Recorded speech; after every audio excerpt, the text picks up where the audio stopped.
ავარი სათქმელი ერთ წინადადებაში რომ ჩავატიოთ, არის ალბათ ის უცვლელობა, რომელიც არის თითქოს და შეცვლილ ქალაქში რა. და არა მარტო ქალაქში, ალბათ ქვეყანაშიც რთული ის არის. რაღაცა ნაწილები ამ წიგნის მქონდა ადრე ჩანაწერები მქონდა და სულ მინდოდა რომ რაღაცა სხვანაირი ის დამეწერა რა. სხვა კუთხით გამოწვევა ყოფილიყო საკუთარ თავთან და მე მახსოვს ზუსტად აი ის დღე როცა დაიწყო უკრაინის და რუსეთის ომი და ჩანაწერი გავაკეთე რა ცნობილ განცხადებაზე რომელიც ჩვენმა ყოფილმა პრემიერმა გააკეთა და მაქედან შემოვიდა და შეუერთდა წიგნს რაღაცა ამბები. ნუ დეკორაცია რახან უნდა ყოფილიყო თბილისი ამ ამბის და საერთოდ საქართველოში მაშინ ეს ამბები ძალიან აქტუალური იყო, საერთოდ ეს კურსი იცვლებოდა რა, როგორც ჩანს. ეხლა ვხვდები რომ მაშინ უკვე რაღაცა ცვლილება იყო და მაგრამ მინდოდა რომ პოლიტიკური ფონი მაინც ყოფილიყო რაღაცა ფონად რა. საერთოდ ძალიან ვერიდები ხოლმე პოლიტიკურ პოსტების წერას და იმას და მახსოვს რომ იქ ვერ მოვითმინე და მეც ავკრიფე ეს პოსტი და ესეც რაღაც ნაწილით შესული არის რა ამ წიგნში, მაგრამ ძირითადად მაინც უფრო ამბები გასდევს ამას თვითონ ჩვენი ყოფის და ცხოვრების, ნუ რომლის ნაწილიც არის ახლა ეს. და ამის გარეშე ვერ დაძრავ რა მაგ ამბავს, მაგრამ თავარი გმირი არის ქალი, არის ფოტოგრაფი და მის შვილს, როგორც თქვენ წაიკითხეთ, აქვს რაღაცა ეგეთი ისა რა სკოლაში. რა დოზით ამ წიგნში თქვენი პირადი გამოცდილება და შეგრძნებები? ხო, ეგ ხო მე ძირითადად ძალიან მიჭრის ხოლმე რაღაცების გამოგონება დიდი დოზით არის, რა თქმა უნდა, იმიტომ რომ მე ყოველთვის უფრო კომფორტულად გრძნობ ხოლმე თავს, როდესაც რაღაცა ჩემი არის და უკვე ამის შემდეგ ვიწყებ რაღაცის დამატებას, გამოგონებას, როგორ შეიძლება რომ რეალური ამბავი გადაიზილოს გამონაგონში და შეინიღბოს იქ. და ამ კუთხით არის, რა თქმა უნდა, ბევრი რაღაცები არის, რაც მე მოვიდა რა. ახლა გარეკანზე არის ჩემი ცოლის ფოტო, ნინია საბაძის, რომელიც ფოტოგრაფია და ნინის ფოტოები ძალიან დამეხმარა აქ რაღაცების შევსებაში, რაღაცების სხვანაირად დანახვაში.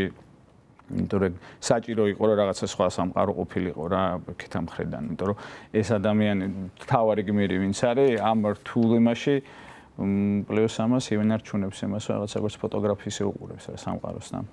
ვლადო, აი ჟანრის და ამ ჟანრის თავისებურების გათვალისწინებით, რამდენად პრინციპული განსხვავება არის რომანისა და მოთხრობის წერას შორის? აი, რამდენად საგრძნობია ეს განსხვავება, რა განსხვავებულ შესაძლებლობებს აჩენს და ართულებს თუ აიოლებს მისიას? ნუ გააჩნია რა, როგორც ძალიან მაგარი მწერლები იძახიან, რომან მოთხრობა არისო, რომ აი წვეთში უნდა დაატიო ყველაფერი და მე ძირითადად მაინც უფრო რაღაცა მოთხრობების მწერალი ვიყავი, მაგრამ ამ რომანი გააძლევს, რა თქმა უნდა, რაღაცა მედგასაკანს, სივრცე მეტია, ამბების ერთმანეთში გადახლართვის და გადალაგების სივრცეც მეტია.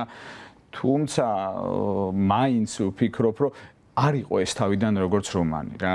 იყო ალბათ ხო, აი როგორც დიდი მოთხრობა ალბათ და მე უკვე რაღაცა ამბები შემოემატა და სირთულეც ეს იყო, საკმაოდ დიდი ხანი წერდი მახსოვს. სირთულეც ეს იყო, რომ პირვანდელ ფორმას როცა რაღაცა უერთდება, აი ეგ არის ჩემი აზრით, ჩემთვის ეგ იყო ძალიან ძნელი, რომ რაღაცნაირად ბუნებრივად შემატებოდა იმას და რაღაცა ქსოვილი აწყობილიყო. ანუ ეს განსხვავებული გამოცდილება იყო თქვენთვის წერის თვალსაზრისით? რა თქმა უნდა, განსხვავებული არის პირველ პირში ნაწერი, არის ქალის მხრიდან ნაწერი და ჩემთვის ეს გამოწვევა იყო, რომელიც სულ მინდოდა, რომ რაღაც საკუთარ თავთან მქონდა, იმიტომ რომ აქამდე მაინც უფრო ძირითადად კაცის გადმოსახედით ვწერდი. აი, საკმაოდ დიდხანს წერე ვახსენეთ. რამდენი ხანია ეს? აი, ზოგადად როგორი ტემპით წერთ? დიდხანს მუშაობთ ხოლმე? იყო დრო, როცა ძალიან სწრაფი ტემპით ვწერდი, მაგრამ ეგ სადღაც მერე დავკარგე რა და რაღაც ნაწილი ჩანაწერების და იდეის 2015 წელს მაქვს გაკეთებული. მერე უკვე დაიწყო უკრაინის ომი და რაღაცა ნაწილი იქიდან შემოემატა და მერე უკვე შემდეგ 2023-ში და 2024-შიც დაემატა რაღაცეები და რაღაც გამოვიდა ისე რომ რაღაც ბევრი ნაწილი შეერთდა 10 წლის თავზე ან 9 წლის თავზე რა. აი საერთოდ თქვენი წერის მიმართ მიდგომა როგორი არის? სისტემატიურად წერთ, ასე ბეჯითად წერთ თუ ელოდებით ხოლმე რაღაც დიდ განწყობას, რომელიც ცდილობდი რომ ბეჯითად მეწერა, მაგრამ იმის გამო რომ ეხლა მე ამ პროფესიით საქართველოში ძალიან ძნელია ხო ცხოვრება და რახან დროის ფაქტორსაც ხო რაგბის მცნელი ვარ და ის არის შენი მთავარი ესეთი საქმე რა, ასე ვთქვათ. მე უკვე იმდენს ვეღარ ვწერდი, თუმცა მიუხედავად ამისა ძალიან ვცდილობ რომ მაინც რაღაცა ეს პროფესიული ჩვევა შევინარჩუნო, დღიური ვწერო, ჩავიწერო რაღაცები, მაგრამ დღიურის წერაც არ გამომდის ხოლმე მუდმივად, იმიტომ რომ ვფიქრობ რომ მაინც ველოდები ხოლმე რაღაც სათქმელის დაგროვებას და ეგრე მირჩევნია ჩანაწერის გაკეთებაც კი. მაგრამ წერით ვერ ვიხსენებ რომ რაღაცა ერთი თვე მაინც ჩამიგდრო ისე რომ რაღაცა არ ჩამეწერა. რა არის ეს ეწერა თქვენთვის? აი დიდი სიამოვნება არის თუ ის რის გარეშეც უბრალოდ არ გამოდის? დიდი სიამოვნებაც არის, ისიც არის რის გარეშეც არ გამოდის და ალბათ ისიც არის რის გარეშეც ვერ წარმომიდგენია რაღაცა აი სიარული რაღაცას რო ვაკვირდები აშკარად ვიჭერ ხოლმე საკუთარ თავს რომ რაღაცას ვიმახსოვრებ ხა საგრიმეროში ვიჯექი დავაკვირდი რა კიდია როგორ კიდია სად კიდია რაღაცა დეტალი და სულ რაღაცა ესე ავიქვა ხოლმე მაინც რა და ვფიქრობ რომ ეგ არის ჩემთვის წერა სადაც არ დავდივარ. აი იქამდე სანამ დაიწყებდით წერას, აი დიდხანს ატარებდით საკუთარ თავში შეგრძნებასო წერა შეგეძლოთ და რომ გამოგივიდოდათ და დაწერდით ერთ დღეს. არ ვიცი, კითხვა მიყვარდა ჩანაწერებს და წერას ალბათ ესე ვერ გავუბედავდი, მაგრამ ერთ დღესაც გავუბედე და იმის მერე ვეღარ გავჩერდი რა. ეგ რაღაცა ეგ დღეც მახსოვს. ლადო, ვის მოიაზრებთ ამ ახალი რომანის მანდარინის კასტეტის მკითხვა და აქვე კითხავთ ვინ გნებავთ რომ წაიკითხოს ეს წიგნი? აი ვის ისურვებდით თქვენს კითხვად? წიგნი მინდა ძალიან მცადე რომ ყოფილიყო იოლად საკითხავი. ძალიან მცადე. მინდოდა რომ არ ყოფილიყო სკელტანიანი რომანი ასევე, იმიტომ რომ რაღაცნაირად მოქნილი და ისეთი ამბავი ყოფილიყო, თუმცა ახლა მაგას მოქნილობასთან დიდი ის არ აქვს მოცულობას, ხო? მაგრამ მინდა რომ წაიკითხოს ჩემი თაობის ხალხმაც, ახალგაზრდებმაც მინდა წაიკითხონ. იმიტომ რომ ვფიქრობ რომ ამბავი რომელიც არის შიგნით რა ძალიან თანამედროვეა რა. თითქოს თანამედროვეა, თითქოს წარსულიც არის და თითქოს მომავალიც არის. ანუ მართლა ისე რომ დასასრულის გარეშე მთავრდება რა, იმიტომ რომ თითქოს მთავრდება და არაფერიც არ მთავრდება, რაც ძალიან ხშირია დღევანდელ ჩვენ მასში რა, ხო, ოფაში და ამიტომ ვფიქრობ მინდა რომ წაიკითხოს ყველა თაობის ადამიანი, იმიტომ რომ მე ძალიან მცადე რომ რაღაცა არ დამეწერა წარსულზე.